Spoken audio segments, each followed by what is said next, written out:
She looked at me with urgency in her eyes and whispered, "We don't have much time." My heart raced, not from fear, but from knowing exactly what I'd been waiting to hear. And all I could say was, "Then let's not waste a second." It always started with the mornings. I'd step out to check the mailbox, and there she was, in her garden, tending to the roses like she owned the sunlight itself.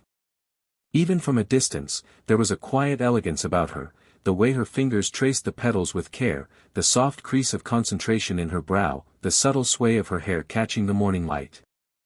I never knew how long I could stand there, pretending to be busy with the mailbox, just to watch her for a few extra seconds. She was married, and everyone in the neighborhood knew it. Still, there was something magnetic about her presence, a warmth that drew me in without words. I could feel the pull in my chest even before our eyes met, that fleeting moment when her glance wandered over and lingered just a fraction longer than necessary. A tiny, almost imperceptible smile would appear at the corner of her lips, and I would catch my own heart skipping a beat. We had shared small conversations, polite hellos over fences, occasional exchanges about the weather or a plant she recommended. But it was never just about the words. It was about the space between them, the pauses that carried meaning, the unsaid feelings that hovered in the air like suspended sunlight. I noticed the way her voice softened when she spoke to me, just slightly, as if afraid someone else might hear the warmth threading through her tone. Even standing at a distance, I could sense the quiet rhythm of her life and the subtle longing that perhaps she didn't voice out loud. There was a vulnerability beneath her composure, a hint of solitude that mirrored something I hadn't realized I shared. And yet, we never crossed the invisible boundary she had drawn, a delicate line that felt both safe and unbearably tantalizing. I remember one afternoon particularly vividly. She was leaning over a rose bush, the sunlight casting gold streaks across her hair. I stepped closer to offer a hand with the pruning, and our fingers brushed lightly. A small jolt of electricity ran through me, brief and innocent, yet impossible to ignore. She pulled back slightly, almost instinctively, but the faint warmth of her hand lingered against mine far longer than it should have. It was in these small, unremarkable moments, a glance, a brush of fingers, a shared laugh over a clumsy comment, that I felt the gravity of our connection. We existed in a space filled with unspoken tension, a delicate dance of proximity and restraint. And though nothing had yet crossed the line of propriety, I couldn't help but sense that something was quietly shifting. The unspoken distance between us was shrinking, and every morning, every fleeting glance, every light touch brought us a little closer to a story that neither of us fully understood, yet. It was late afternoon when I found her sitting on the small wooden bench by the edge of her garden. The sunlight had softened into a warm, amber glow, painting her hair in streaks of gold. She looked different somehow, not the composed, untouchable neighbor from the mornings, but a woman quietly weighed down by her thoughts. I hesitated for a moment, unsure whether I should disturb her, but something in the gentle slump of her shoulders drew me closer. "Hey," I said softly, careful not to startle her. She looked up, and for a brief moment, her eyes held a flicker of surprise before melting into something more familiar, a quiet relief, almost like she had been waiting for someone to notice her beyond polite greetings. "Hi," she murmured, her voice low and unhurried, like the secret language of twilight. She shifted slightly, fingers twisting the edge of her sleeve, and I noticed the subtle tension in her knuckles. There was an honesty there that she rarely showed, a vulnerability that made my chest tighten without warning. We sat in silence for a moment, the only sounds being the faint hum of cicadas and the rustle of leaves in the gentle breeze. Then, almost as if she were speaking to herself more than to me, she said, "Sometimes I feel like no one really sees me." Her words were soft, almost confessional, but they landed in my mind with startling clarity. I could sense the fatigue behind them, the exhaustion of living a life where appearances mattered more than feelings. I wanted to reach out, to brush a strand of hair from her face, but I paused, afraid my intentions might be misread. Instead, I simply nodded, letting the quiet acknowledgement fill the space between us. "I see you," I said finally, my voice steady but gentle. And I meant it. Not the neighbor she showed to the world, but her, this real, nuanced, quietly aching self. A faint smile tugged at her lips, fleeting but genuine. "It's rare," she admitted. Her eyes met mine for a longer moment than usual, searching, perhaps questioning if it was safe to share more. I felt a pulse of something unnameable, the fragile beginnings of trust, the thrill of connection that felt dangerous simply because it wasn't allowed. Even in that small encounter, the boundaries of our relationship seemed to bend just slightly. The air around us carried the weight of unspoken thoughts, of emotions held back until now. And in the quiet amber glow, I realized that this confession, simple as it seemed, had shifted something. We were no longer just neighbor and neighbor. Something uncharted had begun, fragile yet undeniably alive, waiting for us to navigate the delicate path it had opened. It was one of those rare evenings when the air seemed softer, warmer, as if the world had slowed just enough for small, unnoticed moments to take root. I had knocked on her door under the pretense of borrowing a book I'd meant to return weeks ago, though the real reason was far less innocent, the subtle pull I felt whenever I imagined being near her. When she opened the door, the fading light from the hallway cast a gentle glow across her face. She smiled, a quiet, welcoming smile, and for a moment, I froze, struck by the way her presence seemed to fill the room without effort. She stepped aside, letting me in, and the faint scent of jasmine lingered in the air, delicate and comforting, yet impossible to ignore. We wandered into the living room under the excuse of looking for the book. The room was dimly lit by a single lamp, casting soft shadows across her familiar yet intimate space. Every item, the books on the shelf, the throw draped over the armchair, the photographs of family, seemed to tell a story, a life lived with quiet grace. She moved with the same gentle elegance I had noticed in her garden, yet now, in her home, it felt somehow more personal, more real. At some point, she reached for a stack of books, and our fingers brushed as I handed one to her. The touch was brief, accidental, and yet it carried a jolt that neither of us could ignore. A subtle warmth lingered in my hand, and I noticed the slight hesitation in her movements, the almost imperceptible pause that betrayed a quiet awareness of the closeness between us. "Thank you," she said softly, her voice lower than usual, as if the dim room allowed her to speak more freely. She didn't step back immediately, and in that suspended moment, the space between us seemed charged, not with desire, but with something far more tender, recognition, understanding, a quiet curiosity about what might exist beyond the boundaries we had respected for so long. I felt the urge to speak, to bridge the distance, but I chose instead to let the moment linger. Every glance, every subtle movement carried meaning. The brush of her hair as she tucked a strand behind her ear, the way her eyes met mine for the briefest moment, conveyed more than words ever could. By the time I left, the evening air had cooled, but the warmth of that encounter stayed with me, threaded through my chest like a quiet reminder of possibility. Nothing had been said outright, yet everything had shifted.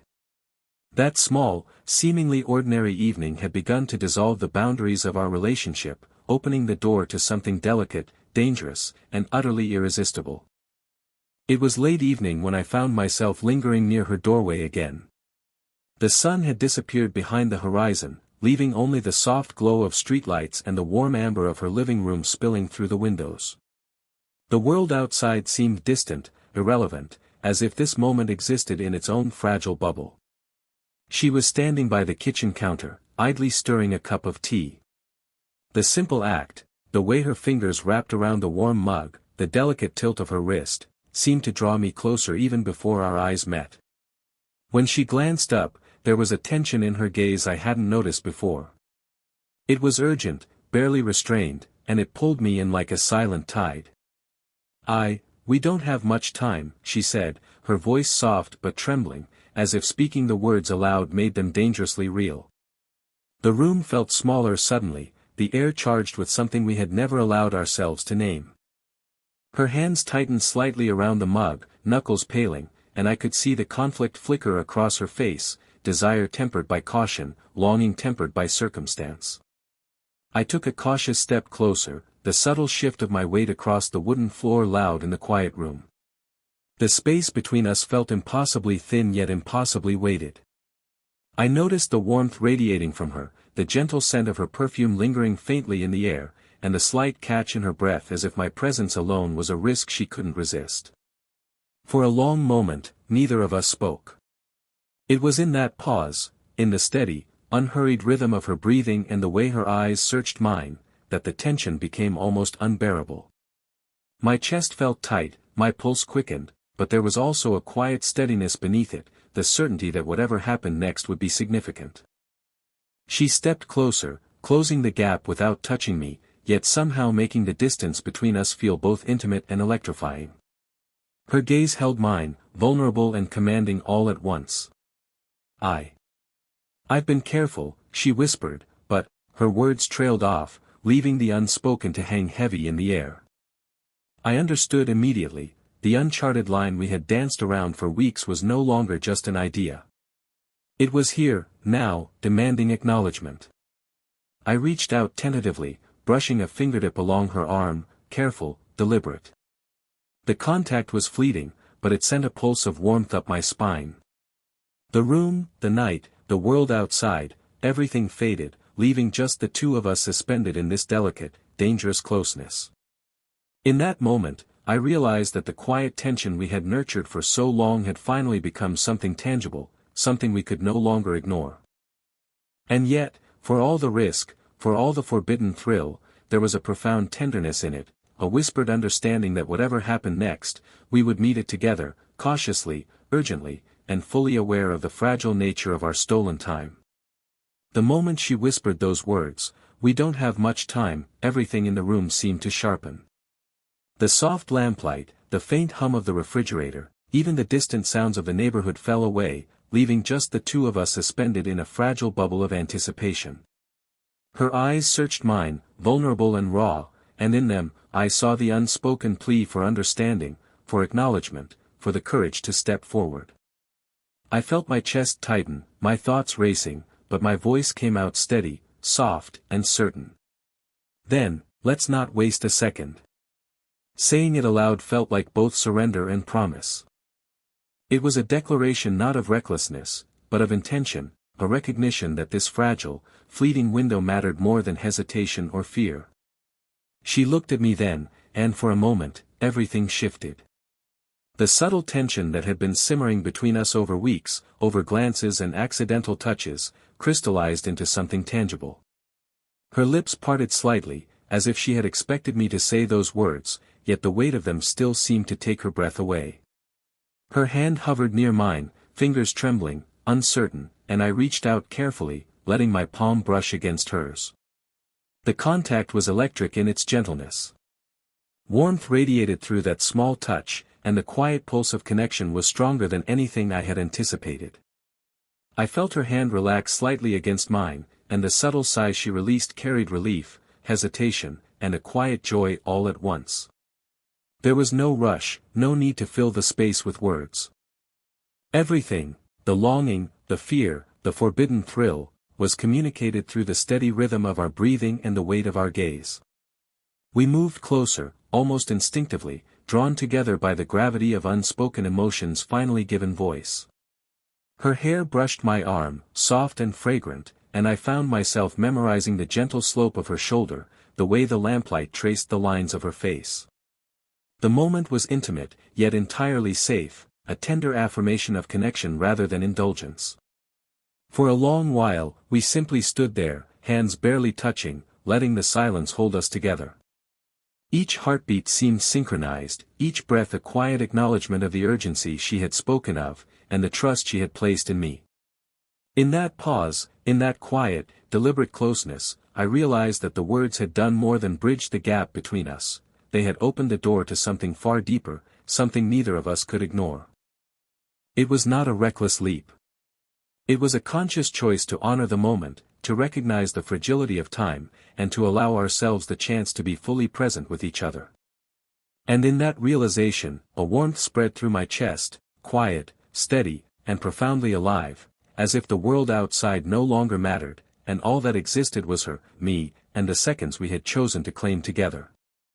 After the quiet, urgent moment in the kitchen, neither of us spoke for a while. Words felt almost unnecessary.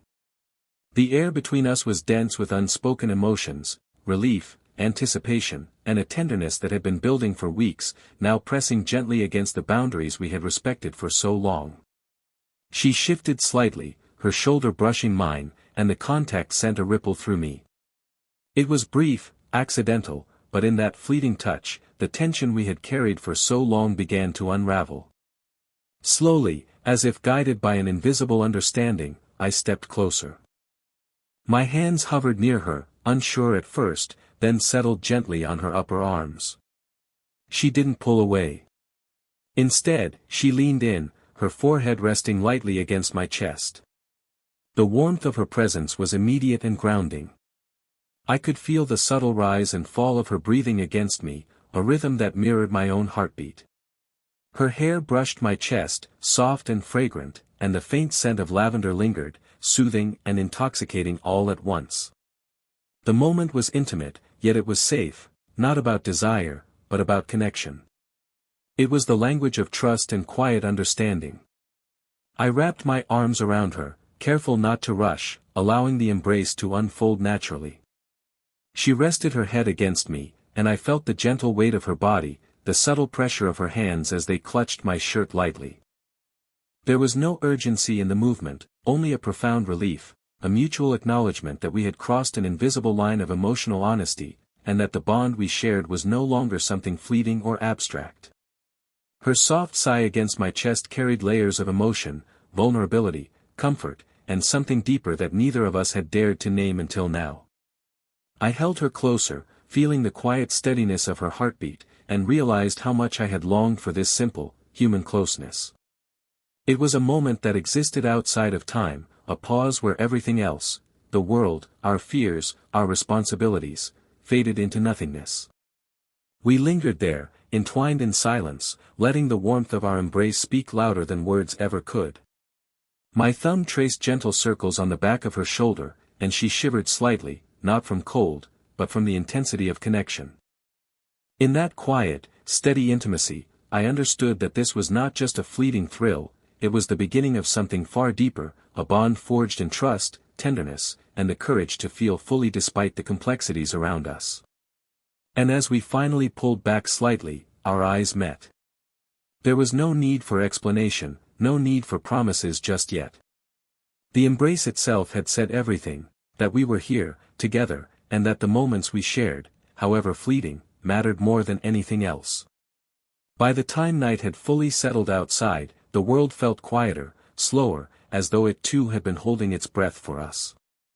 We remained in her living room, sitting side by side on the soft, well-worn couch. Our hands were intertwined, fingers laced in a way that spoke more than words ever could. The warmth of her skin against mine carried a comfort that was both grounding and electrifying, a gentle reminder that, for this moment, the rest of the world could wait. Her eyes met mine, glistening faintly in the lamplight. There was a vulnerability there I hadn't seen before, not the hesitation of distance, but the quiet, raw honesty of someone unafraid to show their heart. "I don't know where this leads," she admitted softly, her voice barely above a whisper. It wasn't fear, it was awareness. Acknowledgement that what we shared was delicate, complicated, and impossible to control entirely. I brushed my thumb lightly over the back of her hand, feeling the faint tremor of emotion beneath her skin. "Wherever it leads, we'll face it together," I said, my voice steady, warm. The words hung in the air, carrying reassurance, trust, and quiet commitment.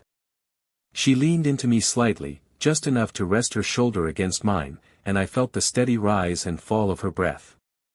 The closeness was intimate, yet safe, a balance of tenderness and unspoken understanding.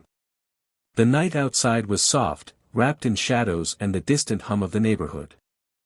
Inside, time seemed to have slowed, each second stretching into something precious. The tension that had defined our interactions for weeks was now replaced by a gentle warmth, a quiet bond forged from trust, honesty, and the courage to feel fully despite circumstance.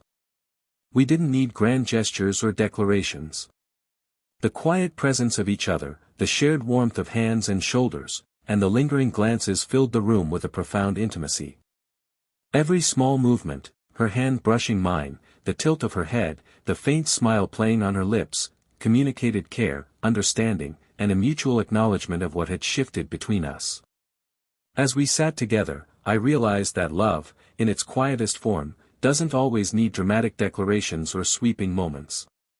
Sometimes, it exists in the small pauses, in the gentle touches, in the shared silences that allow two people to be entirely present for one another. And in that understanding, there was hope, a quiet, steady hope that whatever challenges lay ahead, we had found something real, something that could survive even in the shadow of uncertainty. In that moment, as the night wrapped around us, we were simply two souls connected, aware of the world outside, yet wholly absorbed in the fragile, beautiful closeness we had chosen to nurture. If this story made your heart skip a beat, don't forget to like and subscribe for more slow-burn romance tales. Share your thoughts in the comments, I'd love to hear how you'd react in a moment like this. And hit the notification bell so you never miss a story that makes your heart feel alive.